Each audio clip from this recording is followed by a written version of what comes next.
Simon McLean on Sunny G, 103.5 FM, global radio. And I can prove that because this latest interview is with my new friend and friends at CoolumBeach in Queensland, just north of Brisbane, where I had the pleasure of coming to a session on Monday night. Tony Innes, how are you? How far you have to come to meet a fellow Glaswegian, eh? I know all this way, and I thought you were expecting to meet big bronzed Aussies, and instead you found a wee guy from Denison. Tony, it was great. Thanks for your welcome on Monday. It seems ages ago because I'm up in 1770 now, a few stops up the coast from you, where Yep. Captain Cook made his second landing and where I made my second landing as well. It's a beautiful part of the world. Your whole And it just Queensland shows is beautiful, isn't you how big the place is. it? Yeah. How You did you drive end for up here, hours. Tony? From Denver? I originally came to Adelaide. My sister had immigrated here way back in the 70s. I'd left school, and yeah, it was probably time to move on. I went over to visit her and decided I liked it. Met my future wife, and that was it. I come all this way, and I met somebody from Drumchapel. She'll be a Drumchapel United fan. We've got a few of them on the Yeah, programme he as says, well. because I played football with our brothers, actually. And in fact, one of the brothers did play for Drumchapel United, so there you Wow. go, back in the day. It just goes round in circles all the time, doesn't it? Especially in the I world know, of football. I know. I What a met small some world. guys at your session, and it's a very mixed crowd, isn't it? Tell us a wee bit about CoolumBeach walking football then, Tony, and how you came to be running it now. So we got established about 6 years ago. It was a Frenchman, Mr. Dominique Massoni, who read about the walking football that had been set up in Brisbane. He's quite a But character, isn't he? oh, he is, yeah, he's a good Yeah. guy. His claim to fame, he was at the Eintracht at the St. Etienne and Bayern Munich game Bayern Munich. back in the day when the final was at Hampden. He saw walking football, I think, on the telly or somewhere. Contacted the guy who was running it there, who's Alan Templeton, who's a guy from Northern Ireland, who, if you get a chance to meet him, he's a terrific guy. We call him Mr. Walking Football. Okay. So we set it up. I went to the very first session. There was probably about 20 of us there. And that was it. Everyone just got hooked right away because we were all that age where, we still wanted to play football, but we didn't want to get injured. Most people were carrying some sort of injury, so Yeah. it was just a great alternative. It went from there. Dom's still working. I retired last year. So I says I'll take over a bit from Dom, give him a bit more time. Okay. And that was it. But they're a good crowd to run with. There's not a lot of work involved, to be honest. What did you do for a living, Tony? When I was in Adelaide, I was in finance. Uh-huh. Actually qualified accountant. Then when I moved to Queensland, semi-retired up here on the Sunshine Coast, Yeah. and got involved with risk and compliance at a private school called St Andrews, which Right.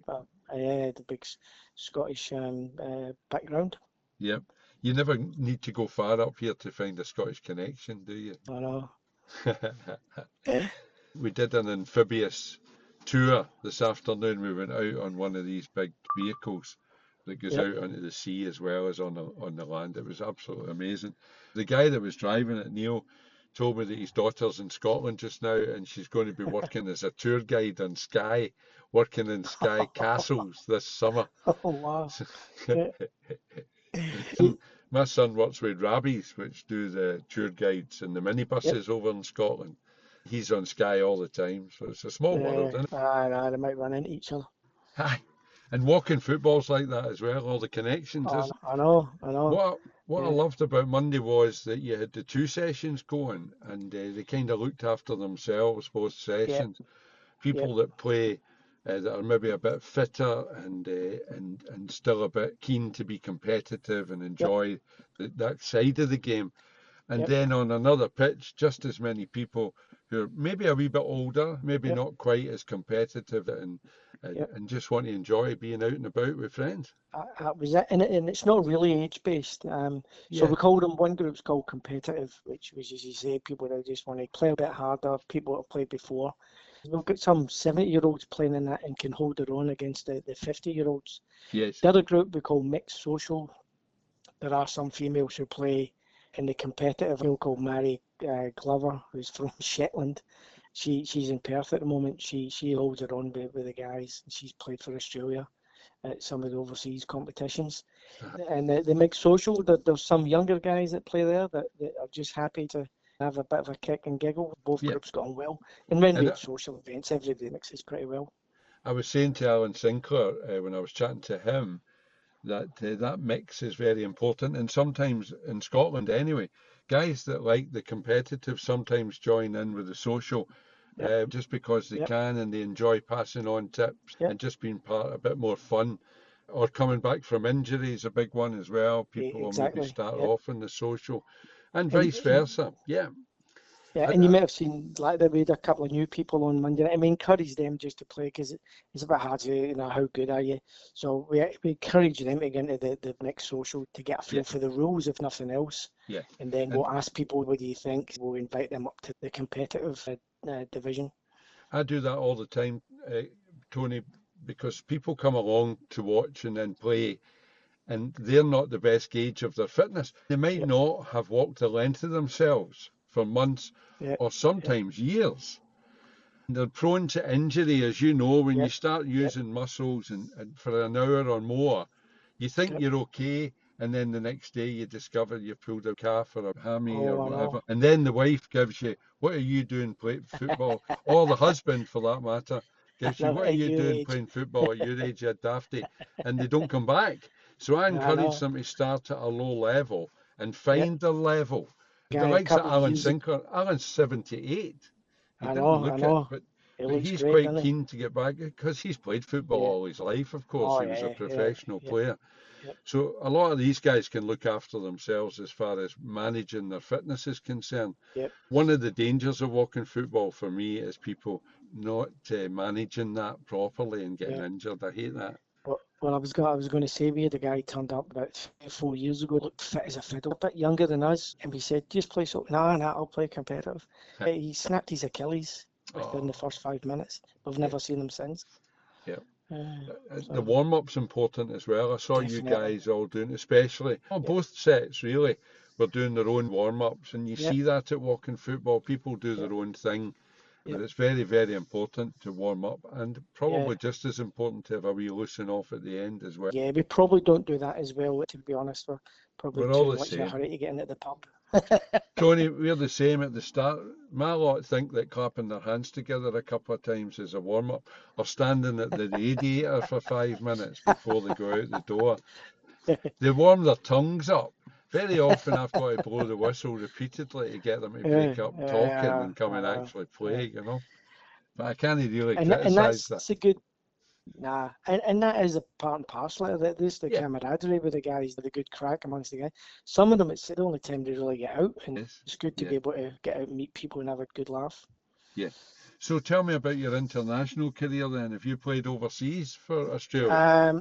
No, not for I did get selected, to be honest, but I was still working at the time, so I couldn't afford the time off. That was when it was played in, I think, Chesterfield. Right. I got picked for the over 65s, just turned 65, but I couldn't go. But a couple of our guys have. So some of our guys have been, I think the year before that, they went to Italy. Yes. Florence. Yep. And they played in that. And we've got a good range of players who have represented Australia, which is good for a little regional club like ours. Yeah. I think this year we've got a few going over to Malmo. Yes, in Sweden.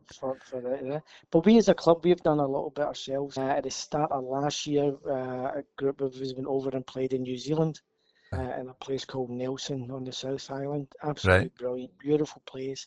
Guys were great. A bit similar to us, a lot of expats, Scottish. Over in New Zealand, isn't it? Brilliant people. It's beautiful, really good. And then later in the year, around about September, we went over to the guy called Rui Spinola, who I think you might have met. Yes, I did. I met him on Monday. Rui's a coaches kids. Yep. But with his experience, he's always running teams overseas, and he used that knowledge to set us up for a tournament in Thailand in a place called Koh Samui, which was absolutely brilliant. We went over there and we played in this complex which was owned by the PSG owner. It was absolutely fantastic. It was great. It spoiled us a bit when we come back to our facilities. Facilities are fantastic. Tony, can I ask what age you are? Yeah. I'm 65. Right. 65. I'll be 66 in June.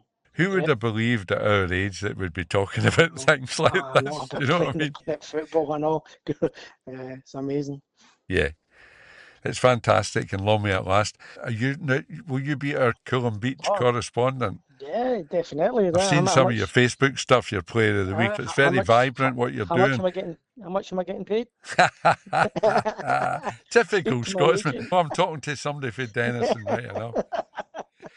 Tony, Yeah, thanks for we try coming and keep on it. here at We try Sunny and keep G it Radio, interesting. Yeah, based no in problem at Govan all. here in Right. Glasgow, proving that we're totally global, transmitting from the east coast of Australia and Queensland. Yeah, Tony, we'll keep in touch and definitely. let us know how your international career develops. Will do, and I You're might be the over youth your way at the end of the development year. team for the over 70s, you realise that? That's it, rising stars. All the best, mate. Cheers, Simon. Enjoy the rest of your trip. Cheers.